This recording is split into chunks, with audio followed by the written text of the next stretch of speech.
ایک غریب شخص کے بچے کے دانت نکلنا شروع ہوئے تو وہ پریشان ہو گیا اور سوچنے لگا کہ اب اس کے دانت نکلنا شروع ہو گئے ہیں کہ کل یہ مجھ سے روٹی مانگے گا، جبکہ اپنا حال تو یہ ہے کہ مشکل سے گزارا ہوتا ہے۔ اس شخص نے بچے کے کھانے پینے کے متعلق سوچنا شروع کر دیا، مگر اسے کچھ سمجھ نہ آیا۔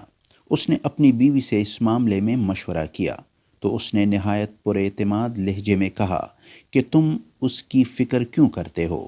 اگر تم اس کے کھانے پینے کے ذمہ دار ہوگے تو تم اسے مار دو گے۔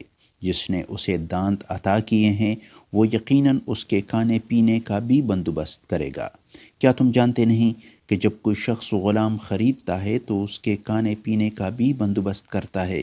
کیا تم اللہ تبارک و تعالیٰ پر اتنا بھروسہ بھی نہیں رکھتے جتنا کہ ایک غلام کو اپنے آقا پر ہوتا ہے؟ اصل مسئلہ دل کا ہوس سے پاک ہونا ہے، اور جب انسان کے دل کو پاکیزگی حاصل ہو جاتی ہے تو اس کے نزدیک مٹی اور سونا دونوں برابر ہو جاتے ہیں۔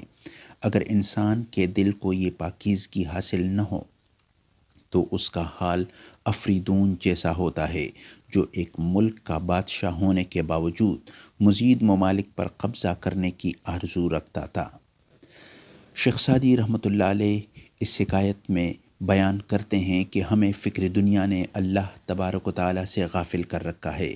اگر ہم اپنے دل کو نفسانی خواہشات سے پاک کر لے اور اللہ تبارک و تعالیٰ پر کامل بھروسہ رکھے تو یقیناً ہمارے دل کو پاکیزگی حاصل ہوگی اور ہمارا ایمان اس پر پختہ ہو جائے گا کہ اللہ تبارک و تعالیٰ ہی خالق، رازق اور مالک ہے۔